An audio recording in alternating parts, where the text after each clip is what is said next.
through all of them. Oh my I actually had a goodness. couple more that I That threw in picture there. you showed me is so crazy. Did I show that one to you? Yeah. Yeah. Oh my goodness. There was another one too that I wanted to. Oh, we were talking about old school scary movies. Oh, right. Okay. Oh yeah, you gotta watch it. Oh my, now I'm like, why? Now I can't look at dolls the same way. I was gonna show or Why is say it that so I have creepy? a Chucky doll. Oh my goodness. I love my Chucky doll. No, welcome back, everyone. Welcome to No Small Talk is Too Big, a podcast with Miss and Vanessa. Hola. ¿Cómo estás?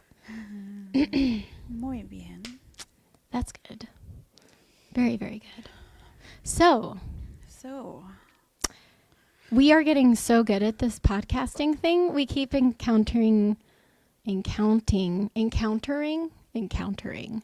technical difficulties that we are overcoming and becoming so much smarter from, right? We're getting there. How to work the camera, how to run the channels. It was like a game. The software. Yeah. Feel old. Yeah. Good old faithful Mike. Mike 1 and Mike 2.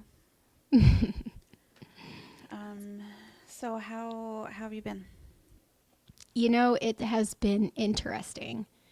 I feel like my life is a bit of a crazy roller coaster. Every week something new comes up. But I am training my mind to see the positive. Okay. So even when things are like kind of not so great, I've been working on focusing my mind on the things I can control and letting go of the things that I can't, and seeing what joys and happinesses there are while acknowledging the areas that I'm not exactly happy with, and then saying, well, how can I learn from this and how can I create new meaning from it? So that's awesome. Anyway, I'm really proud of myself. You should be. Yeah. Because not many people can do that. You know, like they hone in on the negative stuff and just stay there for a while. I know it's really hard to pull yourself out of that. Mm-hmm. I was so bad at staying in the negative stuff, but when I do it, I don't associate with anybody. Like I don't put that on anybody else. I isolate myself and get through it, and yeah, just one small positive thought can change absolutely everything. Yeah, absolutely. So, yeah, I am proud of you for doing that, because yeah, it's very difficult to pull yourself out of a negative thought pattern. So one thing leads to another, and yeah, it gets to be too much. That's for sure. I was listening to another podcast talking about how our inner voice creates our worldview and our narrative, and whether or not we're happy in life ultimately, and like what kind of messages are we telling ourselves? Like, are we our friend or are we our worst critic? Yeah. And that was something I really had to be honest with myself about, and recognizing the chatter in the back of my mind and how negative it was to myself. I would never talk to my friend that way. And if they were going through whatever I was going through, I wouldn't be telling them what I tell myself. Yeah. So that was really good for me, because it really made me be honest about what I was thinking and what I was telling myself, and saying, you know what, Vanessa, you have to be your best friend, because no one else is going to fix any of your problems. And so you have to. And so taking that responsibility has really changed and shifted my experience from feeling like stuck to being like, wow, like I can be thankful actually for difficult situations, because it's giving me practice. Yeah. And changing that perspective. I've had a few like just wow, like mind-changing, blowing like experiences this last week that have really challenged me, but have brought me like a level up in my mental health and my well-being. I'm just really thankful. So yay for difficult circumstances. Be thankful for them. Yeah. Challenges are, I don't know, it's tough going through it on your own. Yeah. And every challenge you go through on your own. Mm-hmm. Like whether you tell them to somebody and they try to fix your problems, like it's still your own challenge that you have to face and get through and find the positive out of it. But yeah. Yeah, and at the end of the day, it's all your own choices. Mm-hmm. You can't, place the blame or responsibility on anyone else but yourself. Yeah. In the last podcast, I was talking about how my parents raised us. Mm-hmm. And one thing that I forgot to mention was that my mom, she had always, she'd always taught us about consequences. That every action that you take has a consequence to it, whether it's a good or bad consequence. Mm-hmm. For example, I was in high school. I was in grade 11. I had just transferred over here. And my friends, they were talking about a party all week. And I was like, I want to go. And so I went home and I told my mom about it. And I was like, I want to go to this party, but I was like, I don't really want to. And she's like, why don't you want to? And I said, well, they said that if I go, I have to drink. And at that point, I still had never drank alcohol in my life. Mm-hmm. And she was like, I said, they told me that I either have to drink it or wear it. And she said, okay, what are your choices here? Mm-hmm. I said, well, I can go and either drink alcohol or not drink alcohol. If I don't, then I'll have to wear it. And I don't want to. That's humiliating. Yeah. Yeah. And she said, okay, what's your other choice? I said, well, I can stay home. She's like, so what are you going to do? I was like, I'm going to stay home. And it was like that story she told time and time again about consequences and what your choices are, your reactions, or, what the end results could look like. So every time I'm faced with something like that now, that's the analytical thinking that I have all the time is what's the consequence of it. Yeah. And more so now that I'm like on this healing journey, I become very aware of what the consequences are, what the choices are in my actions and my reactions. And, but yeah, that was something that my mom had really instilled in me as a young adult, as a teenager, that I carry to this day. And very thankful for that, for her. That's really good advice. Mm-hmm. And I mean, it's not like she told you what you needed to do. Yeah. She helped you see the situation from a reasonable point of view, and then let you make a decision. Yeah. And I think that's really important because as my kids get older and stuff, that's kind of something that it's difficult as a parent as they start getting older. You have to give them that choice. Mm-hmm. And that's kind of scary because, I mean, maybe not every kid's has that really good. Well, I don't want to drink. Follow the crowd. But, I mean, at this point, at least none of my kids, if anything, they're I'm trying to encourage them to socialize more. Yeah. Which I think is getting better. I'm proud of my kids. And, but that's a really good lesson to learn. And I'm going to be, I remember our talks, and it comes out even in my parenting when I talk to my kids. I'll be like, oh, Jillian and I were talking about. And, but yeah, so it's good. As we get older, we learn and we grow, and it creates better interactions with the people around us. Yeah. So it's good. That's for sure. Yeah. Anyways, 1, 2, 3, 4 on the clock. 1, 2, 3, 4. Yeah. Oh yeah. I'm very into angel numbers these days. Mm-hmm. 1, 2, 3, 4 means that you're on the right path. Oh, nice. Yeah. And then there's also repeating numbers 1, 1, 1, 1. That's what I've been getting lately. Yeah. That is manifestation. Oh, okay. So when you see that pattern, anywhere. Like it could be on a odometer or Yeah. anywhere you see it, it's manifestation. And then, yeah, I always Google whenever I see like 444 or 555 or whatever it is. Yeah. And for the most part, it's your guardian angels watching over you. Your ancestors are right there with you. And I always try to keep in mind what I'm going through at that exact time. Like if it's something that I'm talking to myself out loud or if I'm thinking about something and I see the repeated numbers, I'll go and research it and see what the message is and take it from there. For the most part, if it's like my ancestors are there, my guardian angels are there, I was like, thank you. Thank you for giving me a sign or giving me some sort of message about where I'm at in life, because after figuring out how to be on my own, like without my parents, that's always something that I'm still constantly searching for, still looking for.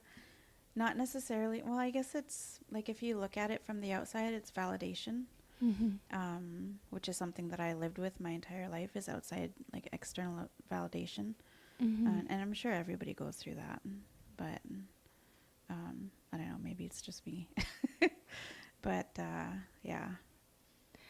Speaking of, I want to kind of switch it up a little bit this time and talk about paranormal experiences or something out of the ordinary. Do you have any stories? Well, first off, growing up, I was taught that paranormal experiences were there were logical explanations behind them. So I was taught to never believe in ghosts, or that when people died that they, had a way to communicate with us. I was taught that when people passed away that they were like sleeping, like they wouldn't be coming back, like they were just like not there.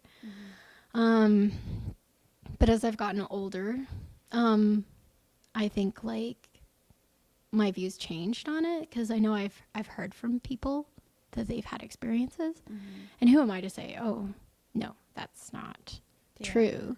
Because I think that it actually is. It just, growing up, that's the way it was, and I think deep down I kind of knew that it was, which is why I was such a scaredy cat. Oh my goodness, I hated sleeping alone. I always liked sleeping with someone else because I was so paranoid. But like, I don't remember anything that I thought was a paranormal experience always turned out just to be a shadow, or, a plant over there, or something explained. Something explained. But like growing up in the Philippines, my dad would always tell us this story, because they have more superstitions in the Philippines, just naturally. They've got superstitions and different myths and things that they believe. And he remembers as a kid, in his classroom at school one time when he was just a kid, someone had passed away in their village, and whoever had made the casket had stored it in their classroom. Weird. Which was kind of weird, but it was a small village, and it's like, some of the crazy things that he told me growing up is just like, for example, when he went to school, he didn't know English at all, but they taught everything in English or Spanish, which was insane to me. I couldn't imagine being thrown into I don't even know. Like, I guess that would be like how those that went to residential school got put into a completely different system and language that they didn't know. And that was where my dad was at. And back then, if you didn't know the answer, they would beat you for it, basically. Yeah. So that was the system he grew up with. But he remembers as a kid, one time, some of his buddies, and they were wanting to have like a sleepover in the classroom. They thought that would be cool or something.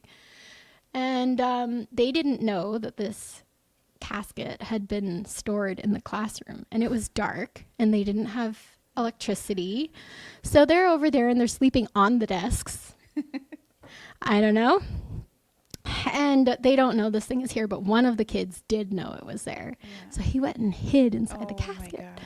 And so they're all laying there just talking and almost ready to go to sleep. It's so dark, they can't see anything. And all of a sudden, this kid pops out of the casket and scares the shit out of like all of them, like all the kids. And back then, he said he had wooden like flip flops, that because he was so poor, they only had wooden flip flops. Yeah.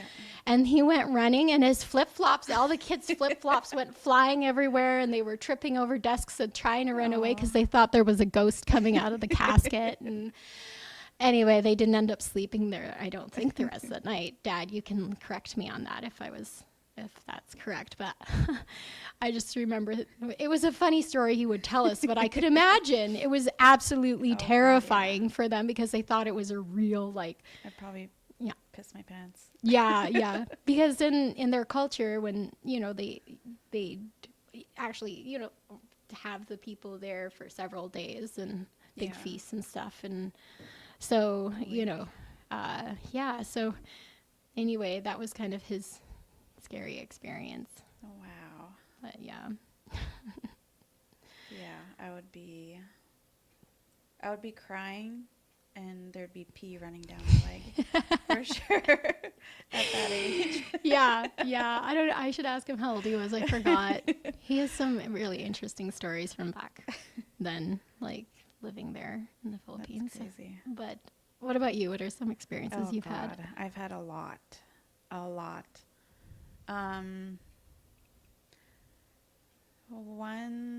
So I'm at my mom's house, my mom and my auntie's house down in Lituat.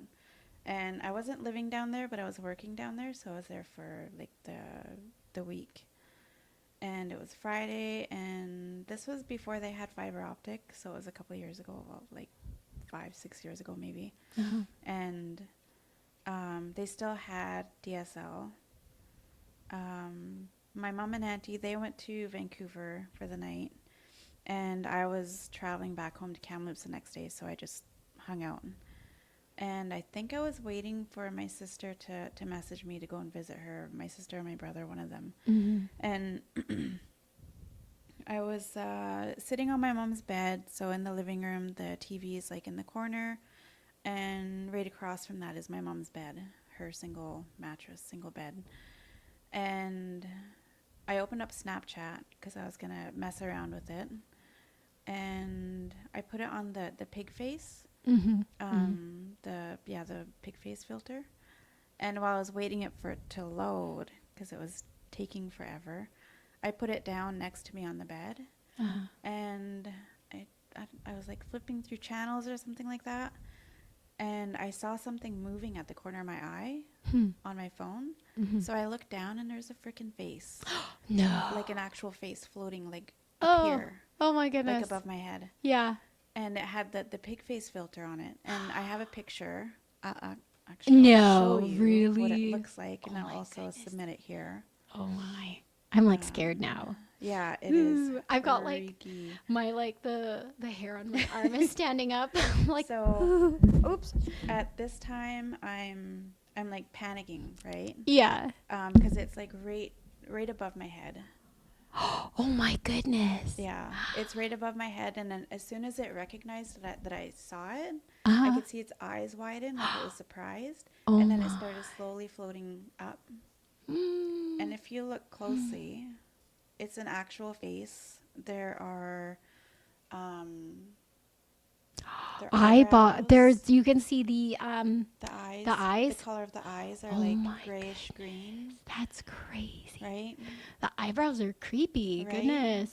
And it's like a really pale face. Ew. Like almost albino-ish kind of look to it. Wow. And when I saw it, like instantly I just wanted to take a screenshot of it without, like, it's a Snapchat, you know, I could have just Right. pushed the button and it would have taken the picture, but I was panicking. And Yeah. But it gives the details, like the Yeah. you know, the time of day and Yeah. everything then too, I guess, like the time. yeah, it was closer than that, and the features of the face were more detailed when it was closer. So, Right. but when I took it, I was so freaking excited. Like my adrenaline was just going, and I remember saying, "Oh my God, I got you. Whoever you are, I got you." Oh, And like I was shaking. I texted my brother and I told him. And then I called my aunties and I told them, like I was so excited. And I called my mom and I told her about it and I sent her the picture. And she called my aunties right away and she's like, "Can you go to my house and stay with my daughter? Like there's something going on over there." And then next thing I know, like, I don't know, 5-10 minutes later, I hear a knock at the door. I'm like, who is you know, it? Is it the freaking person? out. The floating person? Yeah, but it was my aunties. And Oh, nice. in their house, so it's a old trailer. It's like 1950s trailer. Um, Again, I'm there by myself. My mom and my auntie, they were in Pemberton getting dinner or something like that. And I was taking a shower, and I knew that there was nobody home with me there, but I could hear footsteps walking up and down the hallway because the floor creaks in like certain areas. Mm-hmm. And I was like, "Oh, weird, they must be home." And I sat there and I listened. I was like, I don't hear anybody talking. Like usually they're both like cackling away. They're both laughing and talking. Yeah. And I finished what I was doing and I opened up the door. I went and like walked around the trailer and there was nobody there. I was like, what the hell? So I messaged my mom. Oh no, my mom and him came home and I told her about it. And my auntie was like, "Oh yeah, I always hear people walking around in here." I was like, that is crazy. She's That like, is it's creepy. not a big deal. Yeah, nonchalant. My mom was like, "Yeah, every once in a while I'll hear the screen door slam." She's like, "I'll be sitting on my bed just about sleeping or in deep sleep, and I'll hear the screen door slam." I was like, "I thought I was dreaming that." I said, "When I'm here by myself and I'm sleeping in my room, because my bedroom is here and then the front door is right here, Mm-hmm. and in the living room." Mm-hmm. And before, when I lived there, like after I moved back home from Vancouver, and I was always in my bedroom and sleeping or had Netflix running or whatever. And my auntie and my mom are in the city or wherever they are. I always hear the screen doors slam shut. And I remember one night it startled me and I woke up and I was like, I wonder if that's my brother. So my mom and him, when they're in the city, they like spend the night there and they don't come home till the next morning. But I remember waking up thinking like, I'm going to go out to the hallway and visit with my brother, but there was nobody there. That's so creepy. Yeah. Maybe that's why I've never really had those experiences, because I don't usually stay alone because I'm terrified of those kinds of things happening. And I like have never been much of one to watch scary movies because I would get terrified. But like in the past couple years, I've watched some scary ones, but not terribly scary. I think the scariest one I watched recently was Stranger Things, which the first few seasons was scary, but not too bad. I kind of got used to it. But the last season, it scared me so bad. Really? I didn't get to the last season. Oh, you didn't? Oh, okay. The last season was different. But whatever the case, I'm not a huge fan of those. Right now, all I watch is kids' movies. Yeah. But, yeah, I kind of stay away from that. But it's exciting to hear that, like your experiences. But like when I am like home alone, I just don't sleep really good. Yeah. Like I'm just like paranoid. And yeah. I don't know. Another one. So I was living in Kamloops. It was my second apartment on my own, and I was home alone. Home alone. I had just gotten out of the shower, and I was still like drying myself off. But this bathroom is really small. Like the wall from the bathtub is like from me to you away. Yeah. And there was a towel in the towel rack, the towel hanger. Mm-hmm. And I remember like looking at it. I had my towel wrapped around me. I remember looking at this towel across the room, and it looked like somebody hit it like this. Like it was a diagonal hit, and you could see the bottom of the towel like kind of flip forward a little bit, and then it straightened out again. I was like, what the heck was that? And I tried to recreate it because actually I was living with my ex at the time, but I think he was at work, because I remember telling him about it and like being freaked out, and he was so nonchalant, like, oh, that's crazy, like, Yeah. be excited. But I remember trying to recreate it, thinking that somebody opened up the front door, the pressure of the front door. Right. So I put my phone camera on it, recorded it, and went to the front door, and I opened it and then slammed it shut, and Nothing didn't happened. move. And then same with the bathroom door. I try to open it and slam it shut too, even just a little bit, to try and make it move. It wouldn't move. Oh, wow. Yeah, it was crazy. Well, either way, if you're alone and the doors are opening and closing, that would be a little freaky too. Yeah. I'm like, who's watching me get out of the shower, you creep? Yeah, no kidding. Some weird ghost, like creepy ghost. Another one. That one I couldn't figure out. For the life of me, I couldn't figure out what was going on. But this other one, I had just moved into my dad's house. This was maybe 3 or 4 months after he passed away. And it was wintertime, and the guys and my sister went ice fishing. They wanted me to go with them, and I was like, no, I gotta stay home and clean up the kitchen and cook. And I was like, I'm dead tired. We were up late the night before, like visiting and everything. And I was getting anxiety, and so I'm in the kitchen. I'm leaned against the counter, and I have my iPad in front of me, and I'm trying to find like something on Netflix to watch while I'm cleaning up the kitchen and getting ready to cook. And I could feel when I get anxiety, my tonsil swells on either side. It's one or the other. It's not both. And I could feel it swelling. And I think it was because I was hungry, and all I had in my system was coffee. And so caffeine, jolt, and adrenaline, and being tired at the same time, like all of that was starting to creep up on me. And to top it off, I had a cough, and it was the way that I was coughing. It reminded me of my dad. My dad had a chronic cough. He could never get rid of it, but that's what it reminded me of. And in front of me, I have my iPad sitting here, and then just behind it on the counter, I have these canisters for like my pastas and my rice and sugar and whatever else.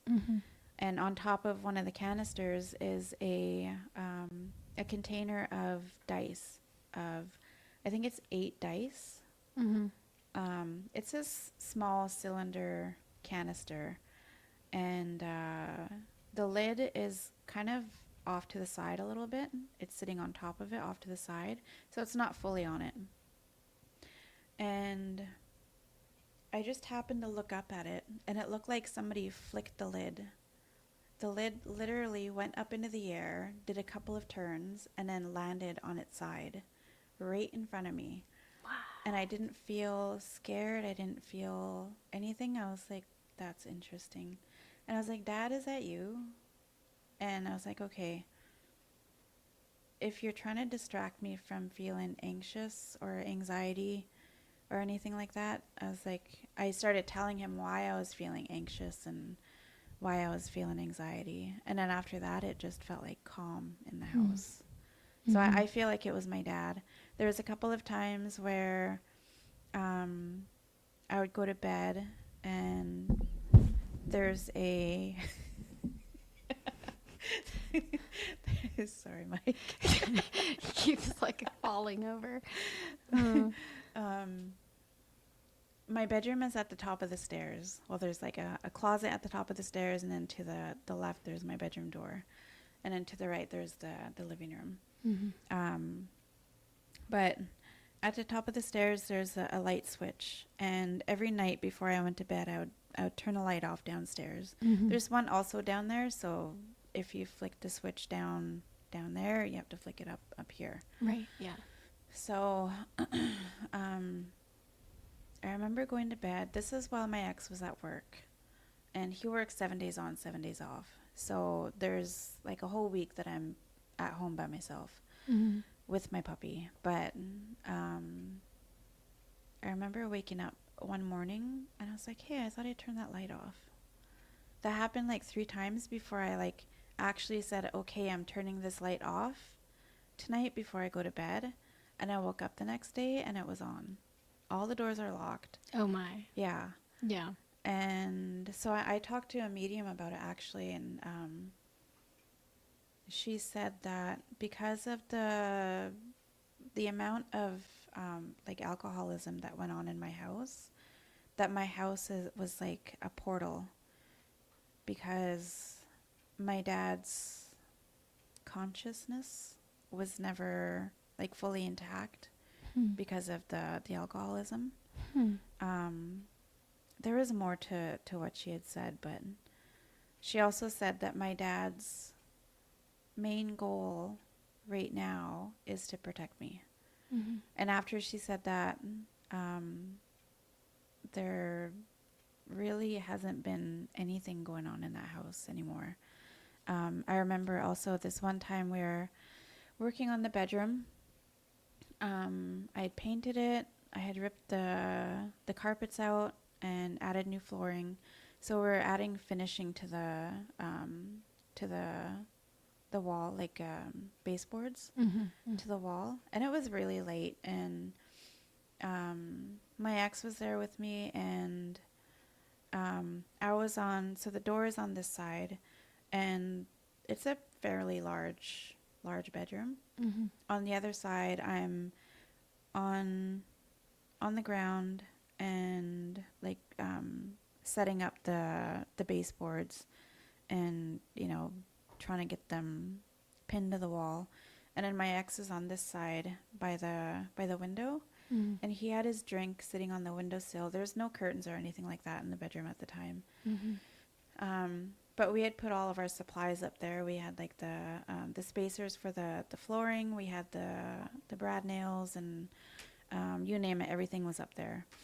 And the music had stopped playing, like it reached the end of the playlist or something like that. And I was on the floor doing what I was doing, and all of a sudden I hear him like, holy fuck. And I was like, what? He's like, holy fuck, did that just happen? I was like, what? And I stood up, and he was like, he was looking out the window, and he's like, kept pointing at the window. I was like, what? And then he turned around and he pointed at the bedroom door. I was like, what? Like he couldn't say anything because it was... He was just so shocked. Yeah. Yeah. So anyways, he saw a silhouette of a man in the doorway. Oh my God, I just got chills. Yeah, me too. He saw a silhouette of a man in the doorway, and he was leaned up against a doorway. Like he was standing there observing us or watching us. Yeah. And he told me that, and I was like, well, I turned around and I got back down on the floor, and I started doing what I was doing again, like trying not to give it any attention. And I was like, so how are we doing? Like trying to make light of the situation, because he was pretty freaked out.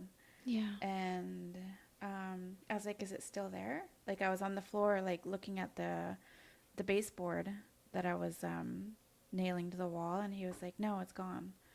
I was like, okay. So after that, I started sleeping with the bedroom door closed. Like every night it's closed, no matter what. But yeah, it wasn't freaky. Like again, I wasn't scared or anything like that. It didn't like freak me out. But talking about it definitely does freak me out, because my Cleo's not home right now. She's with her dad. But yeah, that was another thing that happened in the house. When I was a kid, we used to hear people walking up and down the hallway in the house upstairs. Me and my friends or my cousins, we'd be downstairs playing pool or playing card games or whatever, and my parents are next door. And our puppy, his name was Pooch, and he'd be sleeping at the top of the stairs. And this is something that always baffled me, was that maybe the person that was walking around upstairs, like he knew them or he was comfortable with them or something, because it never startled him. Like usually animals, they'll sense it and they'll start, freaking out. But every time we heard somebody walking down the hallway, because back then the hallway, every time you walk down in certain areas, it would creak, and that's what we heard. And then in the kitchen, we'd hear like footsteps walking around the kitchen. Yeah. But yeah, that's my house. The Wow. house that I live in now. Very creepy. Yeah. Well, maybe you'll have an experience tonight. Maybe. Oh, that's pretty amazing. Yeah, no, I don't. All of mine have been kind of silly. Yours are way more interesting. and like real ones. I remember my kids, well, when they were little, we all just slept on 2 big queen mattresses in the same room because we just lived in a 1-bedroom house. And then we added an addition with bedrooms for the kids to sleep in. And so when they first started sleeping in their own rooms, they were kind of freaked out because it was like new and they weren't around with mom and dad and whatever. So Totally new. And my ex was gone on a business trip. So it was just me and the kids, and we live out in the middle of nowhere. And but we had a friend that lived nearby. So he was like, if you need anything, give me a call. Yeah. And my oldest, Dawson, he was, I don't know, 10 at the time or something, maybe 9. He wakes up in the middle of the night and he is boom, boom, boom, boom. I can hear him coming quickly, like to my room. He's like, Mom, there's someone in the house. I know there's someone here. I heard them. And I was like, well, maybe it is legit. I don't know. I was kind of like trying to keep, my heart started beating because I'm like, it's just me and 4 little kids in the house here in the middle of nowhere. And so I was like kind of scared, but I didn't want him to know. I was like, oh, it's probably nothing. Yeah. He's like, I heard they went into the back room over there. Oh my God. And I was like, well, we should probably go check. And I was like, but I don't want to go check. I was too scaredy cat to go check. So I was like, 3:00 in the morning, I call up the friend of ours. I'm like, hey, so we're a little bit freaked out. Yeah. And, he had his gun license and a gun. And he comes traipsing over middle of the night. And he parks his vehicle so that the lights shine into the back room. Oh, yeah. And he comes around and onto the porch and into the house. And both Dawson and I are sitting there. And we're like, I'm just like, oh, we're fine. But, Dawson thinks he heard something. And so he's like, I'm like, you want to go check the back room? So he goes, he actually later, he said he was kind of scared too. So, and he goes and he looks and he turns the light on, but he doesn't find anything. Yeah. And so he comes back out. He's like, well, there's nothing there. I mean, who knows? Maybe it was paranormal because you wouldn't actually see anything now that I think about it. Yeah. But whatever the case, we were worried someone had, snuck in because we never locked the door. And, because we lived out in the middle of nowhere. So I thought, well, someone could have snuck in while we were out during the afternoon because we'd go for a walk to the river every day. And then all of a sudden, the lights from his vehicle started moving. Oh my God. Like you could see them moving. So he's thinking to himself, someone's jumped in my vehicle and is taking my vehicle. Yeah. So he's like, then he freaks out. We all freak out all over again.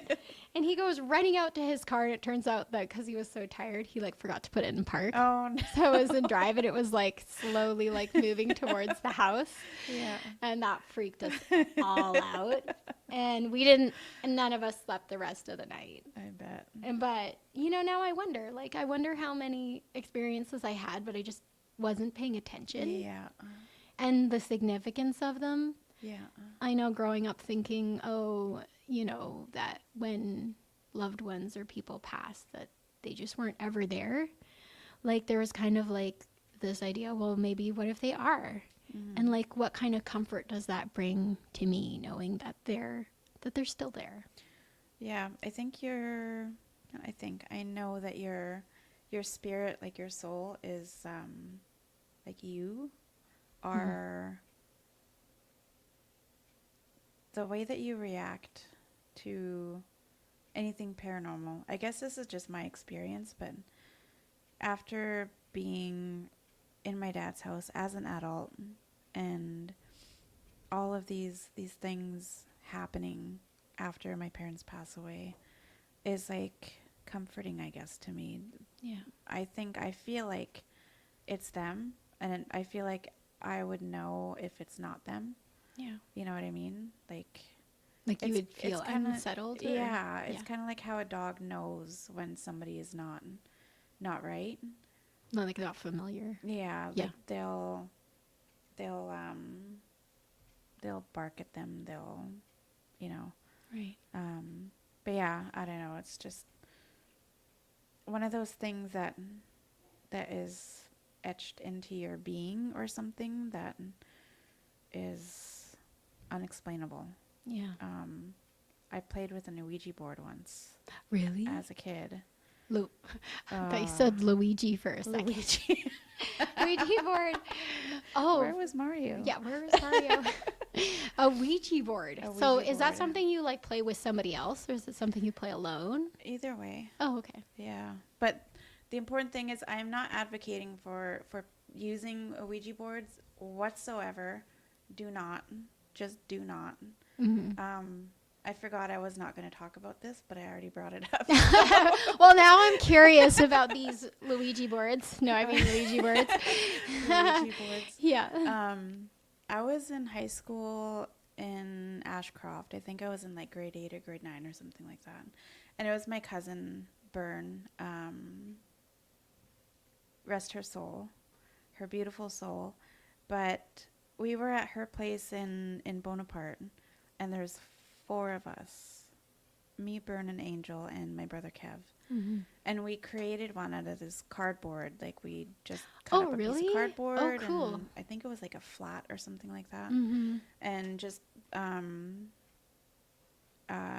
wrote out all the letters and the yes, no, maybe, night, day, everything. And then we found a pointer and we started using it. And I was just thinking about this the other day, which is probably why I brought it up. And I remember asking it what I was going to be when I grew up. Mm-hmm. And it said manager. And I said, manager of what? And it just said woman. Like woman manager? Manager of women? Am I going to be managing women? Trying to like figure this out. Yeah. Yeah. But I'm a manager today. So very creepy. And last one that I have here is my ex and I, we were down in his community down in Shalath. And every time we went down there, we'd always go around exploring. Like we'd take the back roads and cruise up the mountains and just go exploring everywhere. It was so much fun. But this one time we were at band camp. Just kidding. Band camp? No, it was so in his community there's Seton Lake on one side, and then on the other side there's Anderson Lake. Seton Lake, for those who don't know, Lillooet is on one side of Seton Lake, Shalath is on the other, and then for Anderson, Shalath is on one side and Darcy is on the other. And for each of them it takes about an hour to drive from one town to Shalath, and then same with to Darcy. So it's a really long lake. Anyways, that's not even the point of the story. We were on the Seton side, and in this little Sorry, Mike. In this little area, there's a couple of houses along the lake shore, and then there's this really old church. Yes, I've seen it. Yeah. Yeah. And it's kind of fenced off a little bit. But did you see those willow trees that are there? They're huge. Yeah. huge willow trees. Yeah. If I have pictures, I'll submit them here. I think I'll have to take a look. But I remember going in there and taking pictures. I actually did a YouTube video on this particular tree and told these stories on that, but I think I took it down. Anyways, we were under the tree, and I was just in such awe of this tree because it was so big. And the willow and the branches, they hung down, and like you could build a little home in there. Like that's how big it was. Yeah. And I remember walking around there by myself. It was middle of the daytime. He was on one side. There's 2 trees there. He was on one side. I was on the other. And underneath there's like dry leaves and dead branches and stuff. So that's all you can really hear is the crackling of them when you're as you're walking around. Mm-hmm. And I remember I stopped and I was looking up and I was just like admiring the beauty of it. And all of a sudden I hear children laughing off in a distance. And I was like, oh, it must be the neighbor's kids, because the guy that lived there, he has a bunch of kids. I can't remember how many exactly, but they're around that age. Yeah. And my ex, he comes running up to me. He's like, did you hear that? I was like, oh, the kids laughing? He's like, yeah. I was like, yeah, I heard it. It's like, these guys aren't home right now. I was like, are you freaking kidding me? He's like, no, these guys aren't home right now. Their car is gone. And I was like, so he's like, yeah. He said those were little kids. Like there's a church right there, and people used to go to that church. There's probably kids buried like around the church, because around this church, like I really, really wanted to go inside the church, but it's so out of mission. It's pretty condemned, kind of dilapidated. Yeah, that it would have been dangerous too, but it was freaky. We sat there and we listened for about 15-20 minutes, and the whole time we could hear kids laughing, like running around laughing, and it sounded like they were right outside the willow branches that were hanging down. But there was nothing there. There was nothing there. Like I'd go out there and I'd like look around, try to listen for something, and didn't hear anything. And as soon as I go back inside the veil of the tree, I could hear them again. Interesting. Yeah, very creepy. Yeah. We went back there once. It was dark time, and there was a whole bunch of us. There was we had a truckload. There was his brother, his brother's wife, and one of his best friends that was with us, and couldn't hear anything. Probably because it was super late at night, but yeah, it was very interesting to hear those little. I could still hear them in my head. Yeah, laughing. It's almost like on the movies where they have like the only one that I can think of is like Nightmare on Elm Street. I haven't watched that, but maybe there's like a video short on it. Disappointed. I haven't watched that many movies. I'll have to look that up now. Nightmare on Elm Street. So it's kind of like that. They have a scene in there where it's kind of like the way it was. Little kids running around laughing. Oh, okay. It's a classic. It's iconic. I've heard of it before. I have never watched it. So disappointed. I know. I'm just kidding. Now I'm disappointed. How did I miss out on this my whole life? No, it's like what, 80s, 90s, Peter? 80s or 90s? Yeah. Horror, old school horror movie. I think 84, that's like the interesting thing to me is all my life I always thought of these experiences being scary, but the way you talk about them is like, I mean, I get like chills and stuff, but at the same time, like it's not scary. Yeah. And I feel like a lot of growing up, it was something I just didn't know and I was scared about. And now as an adult talking about it and being able to discuss it, I'm like reframing paranormal into maybe something not scary. It's not the way that you think in the movies. I mean, most everything in life is not like the movies. And maybe even specifically when it comes to these experiences, that actually they can and probably most often are positive experiences or just neutral. and they're just kind of like a part of life, and a part of life that I've kind of missed out, I guess, on.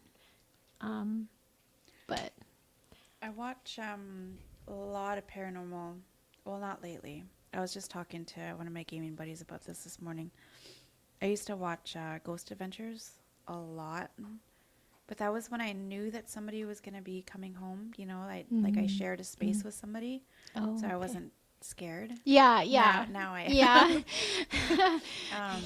But one of the maps that we play on in Warzone Rebirth is Alcatraz. Yeah.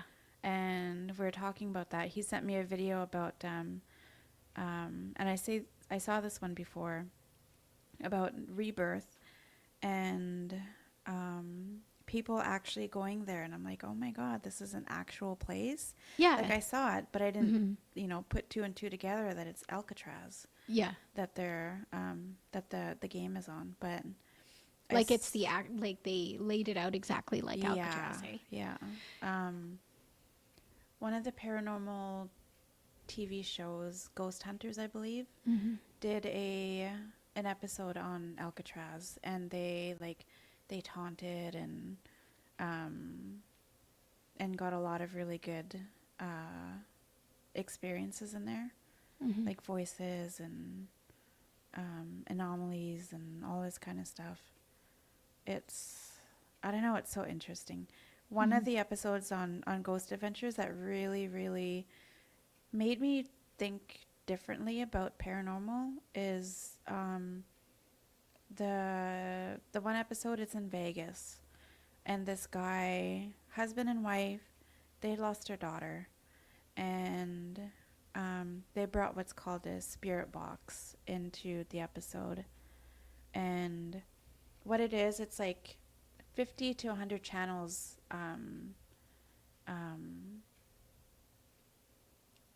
scanning, like all one after another. So it's like static, after static, after static, after static. And that's how, I don't know how to explain this properly because I'm not a paranormal investigator, but the electrofields, I believe, like electricity pulls in the spirit and their energy and allows them to communicate, allows them to talk through this spirit box. And they went into the house, like they told the story of how their daughter passed away, and they went into the house after the family leaves, and they're talking to her, and they could hear her voice coming through the spirit box. And after they spent the night there, they like locked themselves in there, and come morning they open up the doors and let the family in and talk about what they had experienced in there. Yeah. And they showed the dad the spirit box recording, and instantly he just started crying. He's like, that's my daughter's voice, that's my daughter's voice. And he's like, we were communicating with her, and we had asked her what her name was, and she told us, and it was your daughter's name, so we just wanted to confirm that this was actually your daughter. But that episode, like, it really made me think differently about paranormal and people on the other side, or just experiences in general. That it's not something to be afraid of. Like, they can't hurt you. It's not like on Ghost where the guy goes berserk and starts throwing shit around. Yeah, that's kind of the idea I had. Or, it was, growing up, it was always something scary. Yeah. And I mean, demonic ones for sure. Right. And or angry ones for sure. Angry ones. Yeah. And I guess that's where, like, there's differences. Yeah. And recognizing that there's differences. Yeah. Yeah. In Ghost Adventures, they always experience like scratches on them when they're taunting and I don't know, calling out the bad ones, I guess that's what you want to call it. A couple of them, Zach had 3 marks going down his back, and they're just like red. They're not like actual scratches. They're like surface level kind of scratches. Oh my goodness. Where it's it turns red, but where the scratch would have happened, it's white, so you could really see it. Yeah, yeah. And it burns like an actual scratch does. Like so many of them have experienced that. If you ever get the chance to take a look at I think it might be their first or second episode, Bobby Mackey's Music World was a really, really good one.